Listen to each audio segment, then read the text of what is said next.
We cannot sail, we cannot resume our operations, we are effectively trapped. Sea Watch 4, as well as its crew, were put into isolation outside Palermo in Sicily for more than 2 weeks. The whole team tested negative for COVID-19 twice during this time, but were forced to stay at anchor. They were denied a crew change and were unable to continue their passage to Spain. This is now the 5th rescue ship to be detained in an Italian port in as many months. On August 15th, the Sea Watch 4 set sail for its maiden search and rescue mission. During the transit from Spain to the central Mediterranean, news broke of a fatal shipwreck off the coast of Libya. European authorities repeatedly ignored calls to help the stricken boat, and 45 people were reported dead. It was a devastating reminder for all of the crew of what is at stake. Over the next 7 days, we rescued 354 people in 4 separate life-saving operations, including the transfer of 152 people from the Louise Michel. These aren't just numbers.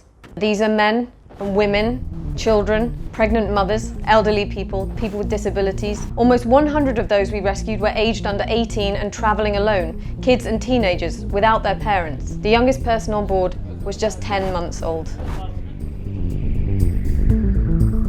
Our MSF medics treated people for dehydration and hypothermia, for traumatic injuries and fuel exposure. One teenager had to be evacuated due to the severity of his chemical burns, sustained from exposure to gasoline and salt water mixed together in the bottom of a rubber boat he collapsed in. People told us they would rather die at sea, that they would rather be dead in the water than to spend another day trapped in Libya.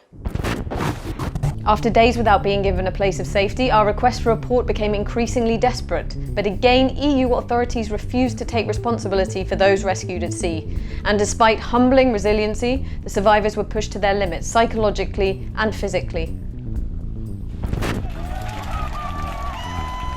Finally, 11 days after the first rescue, we were given permission to transfer the people to a ferry for quarantine. In the end, the ship was left with no choice but to enter an Italian port. Going in, we knew that it was unlikely that we would be able to leave. MSF called it a foregone conclusion, and we were right. Legitimate maritime procedures are being manipulated and abused by Italian authorities. Inspections of NGO vessels are becoming a way to block search and rescue efforts. From Moria to the Mediterranean, Europe's approach to migration has been to systematically trap and push back and abandon people, whether that is leaving them to die at sea or holding thousands of men, women and children in appalling conditions in camps on the Greek islands. Europe is disregarding its legal and moral duty to save lives by opting yet again to impose abusively bureaucratic and administrative measures on another life-saving ship. The Sea Watch 4 must urgently be released so that it can recommence life-saving search and rescue in the central Mediterranean, because nobody should be left to die at sea.